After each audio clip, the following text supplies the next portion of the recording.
الحمد لله رب العالمين، الصلاة والسلام على أشرف الأنبياء والمرسلين وعلى آله وأصحابه وآل بيته من اتبع سنته أجمعين. أعوذ بالله من الشيطان الرجيم. بسم الله الرحمن الرحيم. قال الله تبارك وتعالى: إن الله اصطفى آدم ونوح وعلى إبراهيم وعلى عمران للعالمين ذرية بعضها من بعد والله السميع العليم. كما قال عز وجل شانه: وَلَقَدْ أَرْسَلْنَا مُوسَى بِآيَاتِنَا أَنْ أُخْرِجَ قَوْمَكَ مِنَ الظُّلُمَاتِ إِلَى النُّورِ وَذَكِّرْهُم بِأَيَّامِ اللَّهِ إِنَّ فِي ذَلِكَ لَآيَاتٍ لِكُلِّ صَبَّارٍ شَكُورٍ. صدق الله العظيم وصدق رسوله النبي الكريم والعاقبة للمتقين ونحن على ذلك لمن الشاهدين والشاكرين والحمد لله رب العالمين.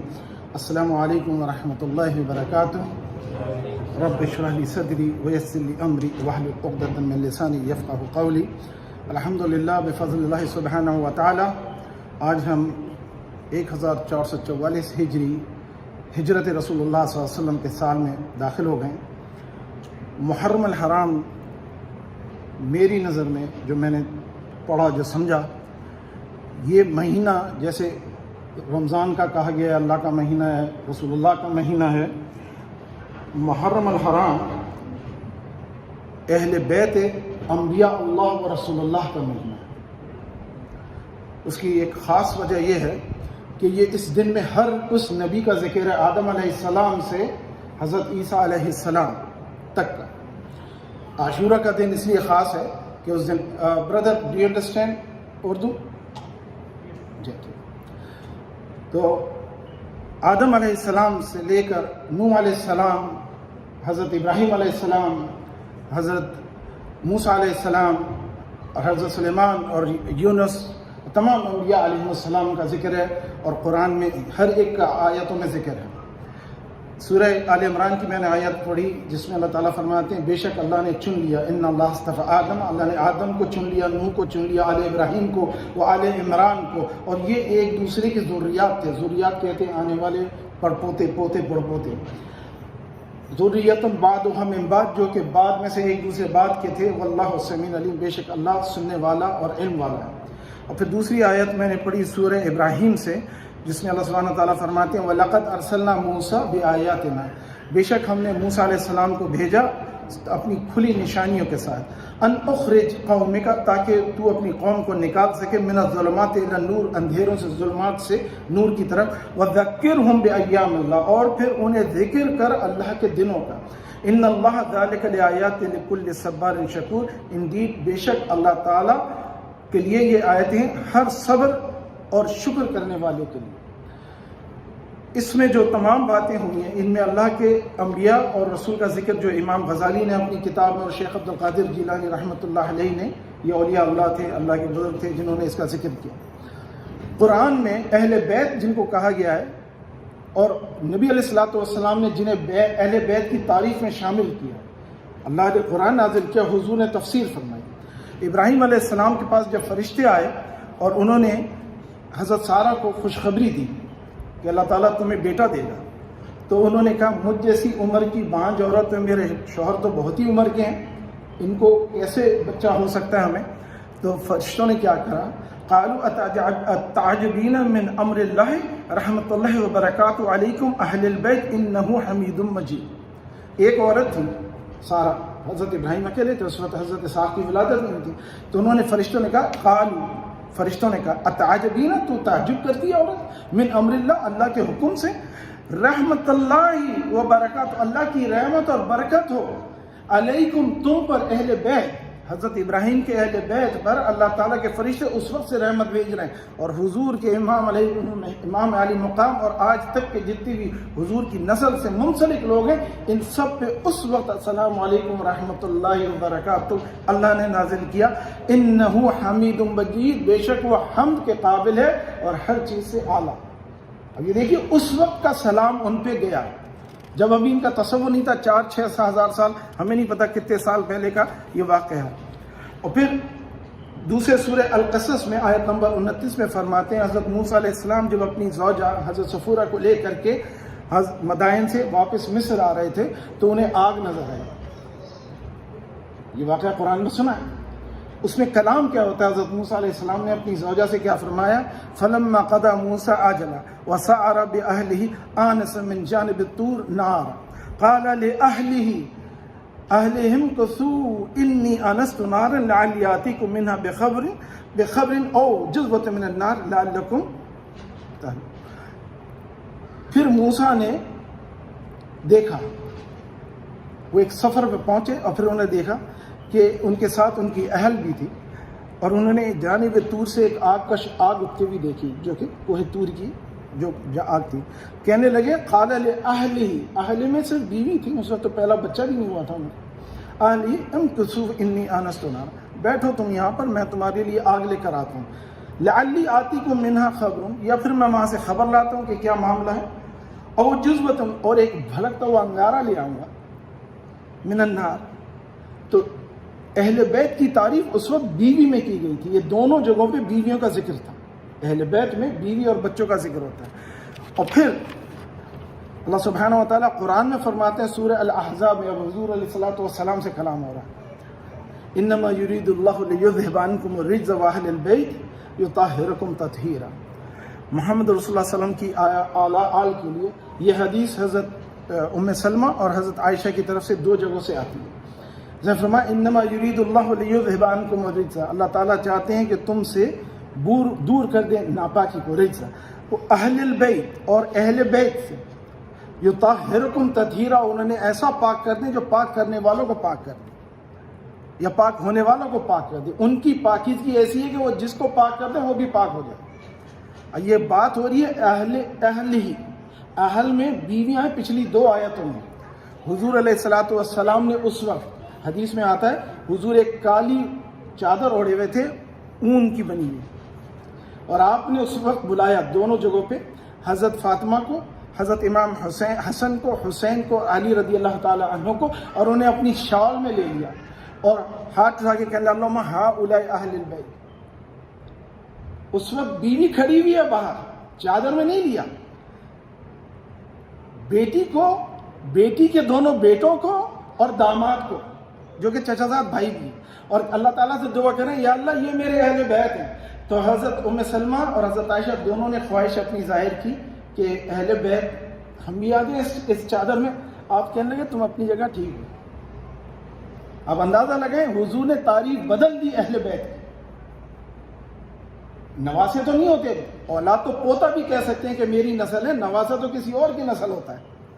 شریعت میں تو یہی ہے نا، اللہ کے نبی نے اہل بیت کی تعریف میں پوری تبدیلی کر دی۔ اس حدیث سے ایک اور جگہ فرمایا کہ جب اللہ تعالیٰ نے انسانوں کو تخلیق فرمایا، بنی نوع انسان کو، تو سب کی نسلوں کو ان کے انبیاء کی پسلیوں سے، جب ان کے فلینک سے نکالا تو میری نسل کو علی کی پشت میں رکھا۔ اب غور کریں، چار بیٹیاں تھیں نا، 3 بیٹے بھی تھے، قاسم، طاہر، طیب، حضرت زینب، حضرت رقیہ، ام کلثوم اور فاطمہ رضی اللہ عنہا، اور جن کو ایک بیٹے کا عبداللہ بھی نام تھا، طاہر طیب کے جن کو کہا جاتا ہے، اور حضرت ابراہیم۔ تو 3 بیٹے اور 4 بیٹیاں تھیں، لیکن حضور نے فرمایا میری نسل علی کے سلب میں، جبکہ خود کی بھی اولادیں ہیں۔ اور آپ اس پہ غور کریں، یہ بات بڑی غور طلب ہے کہ یہ کون لوگ ہیں؟ یہ وہ ہیں جن کو حضور فرما رہے ہیں کہ یا اللہ یہ میرے اہل بیت ہیں۔ اور پھر حضرت علی کو فرمایا انت بمنزل ہارون الی موسیٰ، تم میرے ساتھ ایسی ہو جیسے کہ ہارون موسیٰ علیہ السلام کے ساتھ تھے۔ پھر فرمایا لا نبی بعدی ولا امت بعدکم، نہ میرے لیے بات کوئی نبی ہے، نہ میرے بعد کوئی امت ہے، تمہارے امتوں میں کوئی میرے بعد امت ہے۔ تو قادیانیوں کا رد ہے، اور تمام جو لوگ نبوت کا دعویٰ کرتے ہیں اس میں رد ہے۔ پھر اس کے بعد اللہ سبحانہ و تعالیٰ نے اب قرآن میں حکم فرمایا سورہ الشورى میں، قل، اے حبیب آپ کہہ دیں، لا اسألکم علیہ اجرا، اے لوگو میں تمہیں جہنم کی آگ سے بچا رہا ہوں، تمہیں اور تمہاری نسلوں کو اسلام دے رہا ہوں، تم کو ہدایت دے رہا ہوں، تم پر اتنا بڑا احسان کر رہا ہوں کہ اللہ کا مقرب بندہ بنا رہا ہوں، لا اسألکم علیہ، لیکن کوئی اجر نہیں مانگتا، الا المودۃ فی القربى، سوائے اس کے کہ میرے اہل بیت سے جو میرے غرب والے ہیں ان سے مودہ کرو، محبت نہیں کرو، مودہ جو ہے وہ اس کا اصل جو اس کی روٹ یا جڑ ہے وہ ود ہے، ود کہتے ہیں محبت کو، درود ہوتا ہے نا ود، اللہ کا ایک اسم مبارک ہے اللہ ودود، اللہ تعالیٰ ودود ہے نا، محبت کرنے والے، اللہ کے اسماء الحسنی. یہ ودہ وہ اس طرح کی محبت ہے جیسے علماء بیان کرتے ہیں جیسے پانی اور مچھلی، ہوا اور انسان. یعنی پانی کے بغیر مچھلی نہیں رہ سکتی، ہوا کے بغیر انسان نہیں زندہ رہ سکتا. یہ مودت ہے، ایسی انٹر ڈیپینڈنٹ ہو جیسے ماں کے بغیر بچہ کوئی بھی اس کو دودھ پلاتے زندہ رہ سکتا ہے. باپ کے بغیر یتیم بچہ پل جاتا ہے. انڈے کا لے کر کے کہیں رکھ دیں وہ بن جائے گا، وہی بنے گا جس سے بننا ہے. لیکن مودت ایسی ہے کہ جس کے بغیر زندگی کا تصور نہیں ہے، حیات کا تصور نہیں. ایسی مودت کا ہے کہ الا المودت فی القربہ، سوائے اس کے کہ میرے قربہ میں، اقربا میں، یعنی جس میں سارے اہل بیت آتے ہیں حضور کے، جس میں حضرت علی کے جو بھائی ہیں، حضرت عباس کے جو رضی اللہ عنہ جو حضور کے چچا ہیں، ان کے بچے ہیں. تمام انبیاء علیہم جو اہل بیت ہیں حضور کے، جو چچا زاد بھائی ہیں، جو دوسرے رشتہ دار ہیں، تمام ان میں بنو ہاشم شامل ہیں. لیکن یہ وہ مودہ ہے جو حضور نے فرمایا کہ اللہم ہؤلاء اہل البیت ومن یقترف حسنۃ، اور جس نے ایسا کام خوبصورتی سے کیا، حسن سے کیا، نزد لہ فیہا حسنہ، اللہ تعالیٰ اس کو اور قریب کر دے گا اس پہ. یعنی میرے جو اہل بیت کے ساتھ احسان کا معاملہ کرے گا، اللہ تعالیٰ اس کے ساتھ اتنا احسان کرے گا جس نے اس بات کو خوبصورتی سے ادا کیا. اور پھر اس کے بعد قرآن میں جو میں پہلے بار کئی بار بھی پڑھ چکا ہوں، ہم سن چکے ہیں، اللہ تعالیٰ فرماتے ہیں فمن حاجک فیہ من بعد ما جاءک من العلم فقل تعالوا ندعو ابناءنا وابناءکم ونساءنا ونساءکم وانفسنا وانفسکم ثم نبتہل فنجعل لعنۃ اللہ علی الکاذبین ان ھذا لہو القصص الحق وما من الہ الا اللہ وان اللہ هو العزیز الحکیم. اس آیت کا پس منظر یہ ہے کہ یمن سے ایک ڈیلیگیٹ آیا عیسائیوں کا، ان میں ان کا آرچ بشپ اور دوسرے لوگ بھی شامل تھے جو ان کے پادری تھے، اور انہوں نے آ کے حضور سے ملاقات کی. ایک پہلی بات پتہ لگتی ہے کسی کے پاس آلریڈی علم ہو، جیسے آج کہتے ہیں نا یہاں کے عیسائی کے حضور کا آنے کا تصور ہی نہیں تھا، حضرت عیسیٰ آخری ہیں، تو اس کا مطلب وہ اگر یمن سے آئے تھے اس کا مطلب ان کے پاس ایک ایسا علم تھا کہ کوئی آنے والا ہے، جبھی تو آئے تھے. ورنہ وہ یمن سے مدینہ کیوں آئیں گے اتنا لمبا سفر کر کے ایک صاحب سے ملنے جو نبوت کے دعوے دار ہیں؟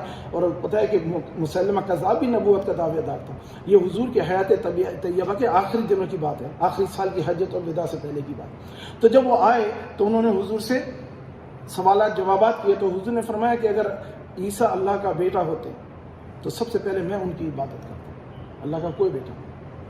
پھر ان سے انہوں نے کہا کہ حضرت عیسیٰ جو ہے ہمارے پاس علم بہت ہے، تو حضور نے فرمایا کہ اگر ایسی بات ہے تو مباہلہ ہوگا. مباہلے کے لیے دن طے پایا.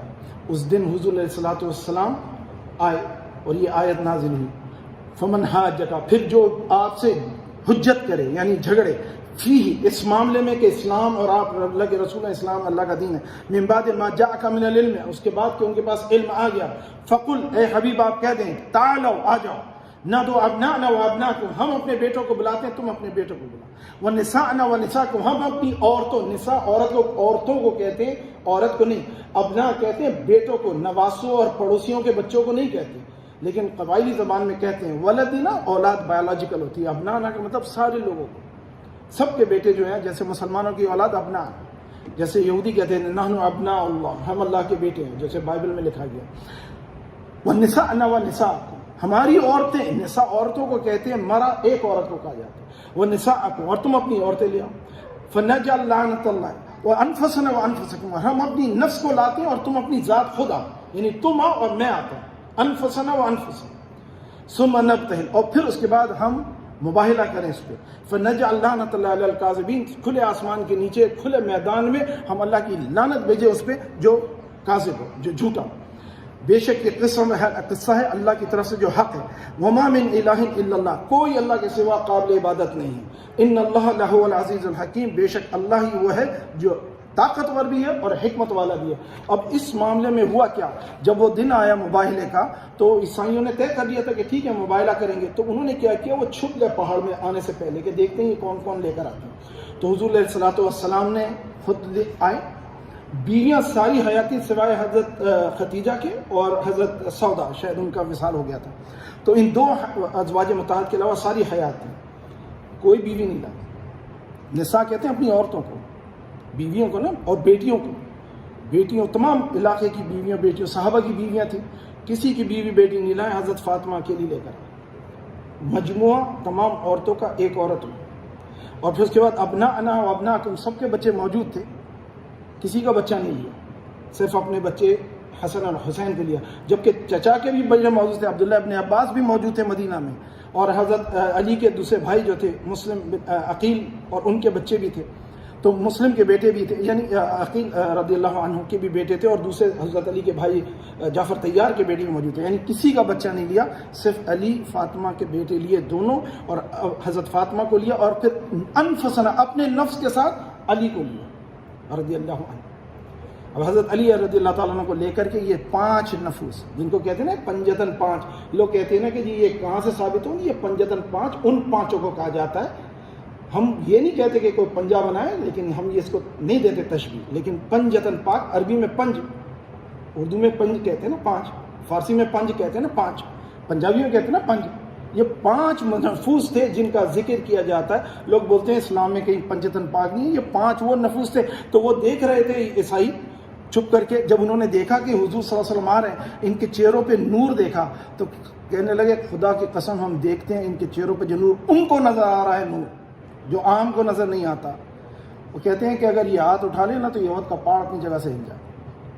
انہوں نے کہا ہم ان سے مباہلہ نہیں کرتے۔ حضور نے فرمایا وہ نہیں آئے، وہ جزیہ طے کر کے واپس جانے لگے۔ بعد میں وہ سب مسلمان ہو گئے۔ حضرت علی نے یمن والوں کو مسلمان کیا تھا 6 مہینے میں۔ حضرت علی گئے 6 مہینے میں، حجۃ الوداع سے پہلے ہی سب کو مسلمان کر دیا۔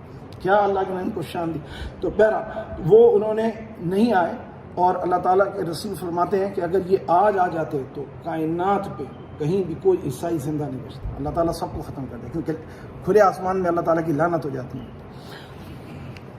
اور پھر اس کے بعد آل کا ذکر قرآن میں سورہ آل عمران میں وقال لهم نبیهم ان آیات ملک، سورہ بقرہ میں یہ اللہ کے نبی نشانی بتا رہے ہیں اہل بیت کی۔ وقال لهم نبیهم، اور کہا ان کے نبی نے، آیت ملک کہ طالوت جو بادشاہ بنے گا اس کی نشانی کیا ہے، کیونکہ وہ مان نہیں رہے تھے کہ طالوت ایک غریب سے آدمی ہے، وہ کیسے ہو سکتے ہیں۔ ان یاتیکم تابوت فیہ سکینۃ من ربکم وبقیۃ مما ترک آل موسیٰ وآل ہارون تحملہ الملائکہ ان فی ذلک آیات لکم ان کنتم مؤمنین، کہ وہ فرشتے اہل بیت کی جس میں سامان رکھیں ہوئے ایک تابوت لے کر آئیں گے، ایک بکسا جس کے اندر آل موسیٰ آل ہارون، آل موسیٰ آل ہوتی ہے اولاد، بیٹے بیٹیاں پوتے پوتیاں نواسے نواسیاں، ان کی نشانیاں ہوں گی، جس میں حضرت علی فرماتے ہیں کہ عصا موسیٰ بھی شامل تھا، جس میں توریت کی اوراق بھی شامل تھے، جس میں یوسف علیہ السلام کی قمیض بھی شامل تھی، تمام انبیاء کی اور نالین ان کی چیزیں جو جسمانی استعمال کی چیزیں تھیں وہ اس تابوت میں رکھی تھی۔ لوگ کہتے ہیں جی کہ حضور کے بال کو آپ نے یہ کر دیا، نالین کو کر دیا، یہ شرک اور بدعت ہو گیا۔ یہ قرآن بتا رہا ہے آل موسیٰ آل ہارون ان کی بقیات، اور اس میں سکینہ، تابوت فیہ سکینۃ من ربکم، اس میں سکینہ تھی رب کی طرف سے۔ اس تابوت سکینہ میں کیا چیزیں تھیں؟ بقیت مما ترک آل موسیٰ، ترکہ کیا ہوتا ہے؟ سامان ہوتا ہے نا، بنزا ترک چھوڑتے ہیں نا ترکہ، تو کہتے ہیں وہ جو باقیات ان کی رہ گئی تھی، ہم اردو میں کہتے ہیں نا باقیات، آپ کی کیا باقیات ہیں، آپ کا کیا ترکہ ہے، وہ جو سامان ان کے استعمال کے تھے وہ چیزیں اس میں رکھی ہوئی تھی، اور کیا چیز ہو سکتی تھی؟ تو فرمایا آل موسیٰ آل ہارون تحمل الملائکہ، ان کا سامان فرشتے اٹھا کے لا رہے تھے۔ جب موسیٰ اور ہارون کی اولاد کا سامان فرشتے اٹھا کے لا رہے ہیں تو جو جنت کے شہزادے ہیں ان کا کیا مقام؟ سید شباب آل الجنہ، وہ ختم ہو گیا، وہ مر گیا، اب اس کو بیٹری کی ضرورت ہے۔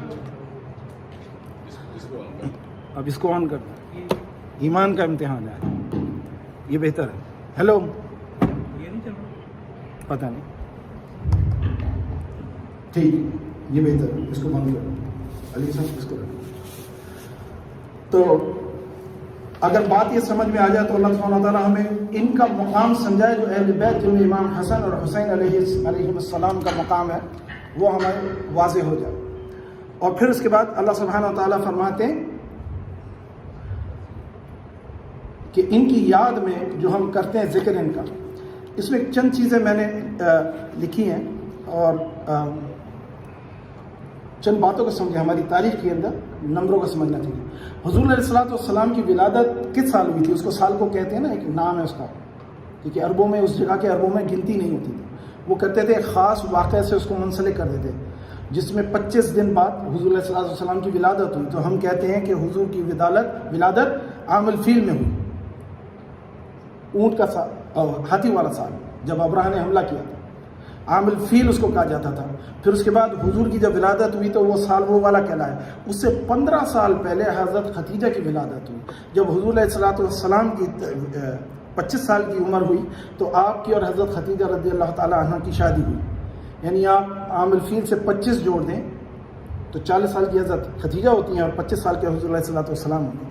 آپ کی 4 بیٹیوں جن کا ذکر کیا، حضرت زینب، حضرت رقیہ، حضرت ام کلثوم اور حضرت فاطمہ علیہم السلام، یہ تمام کی تمام بیٹیاں. پھر آپ کے صاحبزادے حضرت قاسم علیہ السلام، طیب، طاہر، عبداللہ بھی ان کا نام تھا، اور ابراہیم علیہ السلام. یہ 3 ولادتیں ہوئی. حضرت خدیجہ سے سارے بچے تھے اور مادیہ قبطیہ سے حضرت ابراہیم علیہ السلام تھے. حضرت علی رضی اللہ تعالیٰ عنہ کی ولادت ہوئی تو حضور علیہ الصلوۃ والسلام 31 سال کی عمر کے تھے، یعنی ابھی نبوت سے 8-9 سال پہلے کی بات ہے. اب حضرت علی فرماتے ہیں کہ میں حضور نے ان کو لے لیا اپنے گھر میں کیونکہ چچا کو آسانی دینا تھی، اور حضرت عباس نے دوسرے بھائی کو لے لیا تھا. تو حضور نے اب تربیت کی. اب دیکھیے حضرت علی کے بارے میں لکھا ہے کہ آپ آنکھیں نہیں کھول رہے تھے جب تک کہ حضور تشریف لائے. آپ کا چہرہ دیکھا حضرت علی نے آنکھیں کھول دی. حضور علیہ الصلوۃ والسلام کے گھر میں حضرت علی کی تربیت ہوئی اور تعلیم ہوئی. کہتے ہیں کہ بڑی کم سنی تھی، پیدائش کے چند سال ہی تھے، 4-5 سال کی عمر میں آپ نے لے آئے. حضرت علی فرماتے ہیں میں حضور کے ساتھ ایسے چلتا تھا جیسے اونٹنی کے ساتھ اس کا بچہ چلتا ہے. اب اندازہ لگائیں حضور کے ساتھ بچپن سے گزر ہو رہا ہے. چلنا پھرنا ایسا ہے کہ جو اونٹنی کے پیچھے آپ خود بیان. اور میں ہر اس پتھر کو جانتا ہوں جو حضور کو سلام کرتا تھا، میں اس درخت کو جانتا ہوں جو حضور کو سلام کرتا تھا. سب سے پہلے کلمہ میں نے پڑھا لیکن اعلان نہیں کیا کیونکہ میں بچہ تھا. 8 سال کی عمر تھی، 9 سال کی عمر تھی جب حضور کو نبوت مبعوث ہوئی. گھر میں ہی تھے. حضرت خدیجہ عورتوں میں تھی، حضرت ابوبکر آزاد مردوں میں تھے، حضرت زید بن حارثہ غلاموں میں سے تھے، حضرت علی گھر کے بچوں میں سے تھے. ایک ہی مرد تھا جو گھر کا اپنا کہلاتا تھا اہل بیت میں سے. یہ اس وقت نہیں تھے. اب غور کریں. پھر حضرت علی کے ساتھ آپ نے پورا وقت گزارا. حضور کو نبوت، بعثت، رسالت، نزول قرآن، نزول وحی ہوا. اور وہ پھر اس کے بعد تو تقریباً زید بن حارثہ رضی اللہ تعالیٰ عنہ کا ذکر ہے کہ حضرت زید بن حارثہ حکیم بن حزام جو حضرت خدیجہ کے بھائی تھے، انہوں نے حضور سے شادی کے اوپر ان کو بازار سے خرید کے غلام کے طور پر اس زمانے میں دیتے تھے. ان کو ہدیہ دیا تھا. حضور نے انہیں آزاد کر لیا. پھر زید بن محمد کہلائے. پھر قرآن میں حکم آیا نہیں بیٹا باپ کا ہوتا ہے، تمہارا نہیں ہو سکتا. تو انہوں نے پھر زید بن حارثہ ان کا نام رکھا. تو یہ اچھی عمر کے تھے اس وقت. پھر اس کے بعد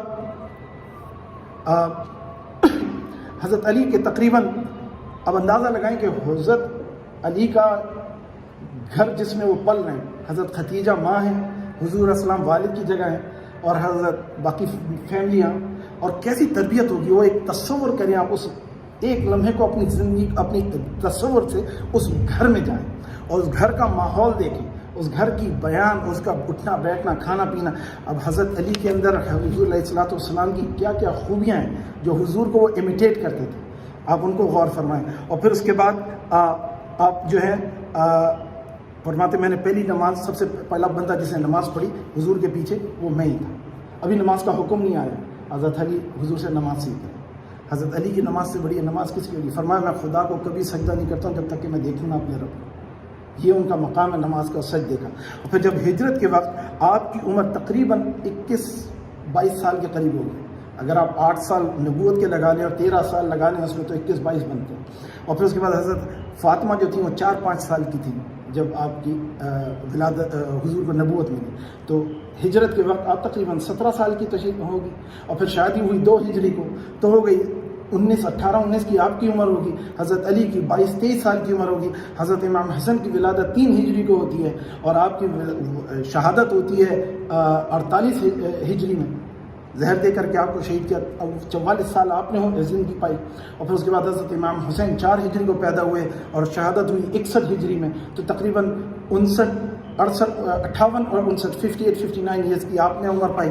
آپ غور کریں یہ رشتے ہیں، یہ محبتیں. اور پھر حضرت علی کی 2 صاحبزادیاں حضرت زینب اور حضرت ام کلثوم، اور پھر 1 صاحبزادے حسن حسین کے بعد محسن، شبر، شبیر اور مبشر. یہ 3 نام حضرت ہارون کے بیٹوں کے تھے. آپ نے فرمایا میں تمہارے بھی 3 بیٹوں کا نام انہی 3 بیٹوں کا ہارون سے مماثلت دیتے تھے. حضور صلی اللہ علیہ وسلم کتنی محبت فرماتے تھے. اور پھر اس کے بعد حضرت فاطمہ کا جو وصال ہوا حضور کی وصال مبارک کے 6 ماہ بعد ہوا، تقریباً 11 ہجری میں ہوا. تو آپ کی اس وقت عمر مبارک 27-28 سال کی ہوگی. جوانی کی عمر تھی. 28 سال میں تو بچی ہو گئے تھے. ہمارے یہاں تو شادی بھی نہیں ہوتی بچیوں کی. اور اس عمر میں آپ نے اپنے بچے بھی ہو گئے اور تمام، اور آپ نے اتنی کم عمری میں کیا صبر اور تحمل کیا اور آپ کو کیا درجہ ملا. حضرت فاطمہ کا درجہ سمجھیں. حضرت فاطمہ کا مقام یہ ہے کہ حضور صلی اللہ علیہ وسلم نے فرمایا بیٹی باپ ماں کے لیے جنت کا ٹکٹ ہے. وہ جس نے بیٹیوں کی تربیت کی 3 2 1 یا کسی اور کی بیٹی اور اس کو بیاہ دیا, وہ میرے ساتھ ایسے ہوگا جیسے 2 انگلی. بیٹی باپ کو جنت میں لے جاتی ہے. حضور علیہ الصلوۃ والسلام باپ ہیں, حضرت فاطمہ ان کے لیے ٹکٹ ہے. اور حضور جن کو لیے جنت کائنات بنی, وہ مقام دیکھیے والد کا کیا ہے. پھر اس کے بعد آپ کی زوجہ ہیں. حضرت علی کو حضور نے جب خیبر میں بھیجا نا, تو آپ نے فرمایا یا اللہ میں نے کلو ایمان اور کلو اسلام بھیج دیا. کلو ایمان اور کلو اسلام میں نے بھیج دیا. یہ علی ہے. حضرت علی کا مقام سمجھیں. اور حضرت علی کی بیوی کون ہے؟ حضرت فاطمہ رضی اللہ عنہ. اور فرمایا کیا, آدھا ایمان مومن کا جو ہے وہ بیوی ہوتی ہے. علی کا آدھا ایمان, اور جو کہ کلو ایمان. دوسری فضیلت. تیسری فضیلت آپ کی یہ ہے کہ ماں کے پیروں میں جنت ہوتی ہے اولاد کی. اور 2 شہزادے جنت کے سردار ہیں, ان کی جنت حضرت فاطمہ کے قدموں کے نیچے. مقام سمجھیں آپ حضرت فاطمہ کا. حضرت مریم کا ذکر ہے, ان کی ایک ہی فضیلت ہے, ان کے بیٹے حضرت عیسیٰ علیہ السلام. حضرت فاطمہ کی یہ مقام ہے. اور پھر اس کے بعد آپ غور کریں گے, آپ نے اپنے انتقال کے وقت آپ نے ام بنین سے کہا کہ حضرت علی سے کہ ان سے شادی کر لیں. وہ کون ہے؟ ام بنین نہیں, میں نام بھول رہا ہوں. حضرت زینب کی صاحبزادی تھی, ابو العاص کی بیٹی تھی. حضرت ابو العاص جو سب سے بڑی بیٹی تھی, امام امامہ سے شادی کر. انہوں نے پوچھا کیوں؟ کہنے لگے ان میں ہر وہ خوبی ہے جو مجھ میں ہے, اور یہ میرے بچوں کو اچھی طرح سے پیش آئیں گے, کیونکہ ان کے رشتے میں وہ کزن بھی لگتی ہے. اب غور کریں, حضرت علی نے ان کی وصیت پہ پہلی شادی فرمائی. پھر اس کے بعد باقی اور بھی انہوں نے شادیاں کی. وقت ہو رہا ہے. اچھا, تو اور بہت ساری باتیں کرنے کی. اس بات کو اگر ہم سمجھ سکیں کہ یہ اہل بیت حضرت علی کے, ایک چیز میری گزارش ہے کہ میں کرنا چاہتا ہوں کہ کربلا میں, شہدائے کربلا میں حضرت علی کے 9 صاحبزادے شہید ہوئے. حضرت علی کے امام حسین سمیت. حضرت امامہ کے بیٹے, ان کا نام تھا محمد الاوسط بن علی. یہ پہلے شہید ہیں اہل بیت کے. دوسرے شہید کا نام ہے محمد ابو بکر بن علی, جو حضرت لیلہ سے تھے. اور تیسرے عثمان بن علی. چوتھے ہیں ان کی نسبت زہرہ عظیم سے ہے. اور پھر اس کے بعد عمر بن علی, جو کہ اس کے بعد حضرت جعفر بن علی, عبداللہ بن علی, عبید اللہ بن علی, غازی عباس علمدار بن علی, اور امام حسین بن علی. 9 بیٹے حضرت علی کے, چوتھے خلیفہ راشد. جنت کو حضور نے فرمایا تم میرے لیے ایسے ہو جیسے کہ ہارون ہے موسیٰ. ان کو شہید کرنے والے کون ہیں؟ کافر نہیں ہے, مشرک نہیں ہے, ہندو نہیں ہے, یہودی نہیں ہے, عیسائی نہیں. وہی ہیں جو کلمہ پڑھ رہے ہیں, وہی جو ہیں جو نماز میں درود بھی بھیج رہے ہیں ان پر.